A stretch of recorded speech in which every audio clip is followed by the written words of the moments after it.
ভাই, আমরা অনেক সময় না জেনেই এমন কিছু কাজ করি যেগুলো ইসলামী শরিয়াতে হারাম বা নিষিদ্ধ। চলুন দেখি ছেলেদের জন্য সেই 10টি হারাম কাজ কি কি। 1. হাতে বা পায়ে মেহেদি লাগানো। 2. ফ্যাশনের জন্য নাক বা কান ফোঁড়ানো। 3. এক কালারের লাল বা রক্ত রঙের পোশাক পরা। 4. হাফ প্যান্ট পরে চলাফেরা করা যাতে উরু প্রকাশ পায়। 5. চুল বা দাড়িতে কালো রং লাগানো। 6. সোনা বা স্বর্ণের অলংকার ব্যবহার করা। 7. গোড়ালির নিচে কাপড় ঝুলিয়ে পরা। 8. সিল্ক বা রেশমের কাপড় পরিধান করা।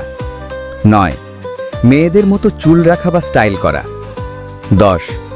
মেয়েদের মতো পোশাক পরা বা সাজা। তাই ভাই, ফ্যাশনের নামে যেন আমরা হারামের পথে না যাই। চলুন নবীজির সুন্নার পথে ফিরে আসি। এই ভিডিওটা অন্য ভাইদেরও শেয়ার করুন, যেন তারাও সচেতন হয়।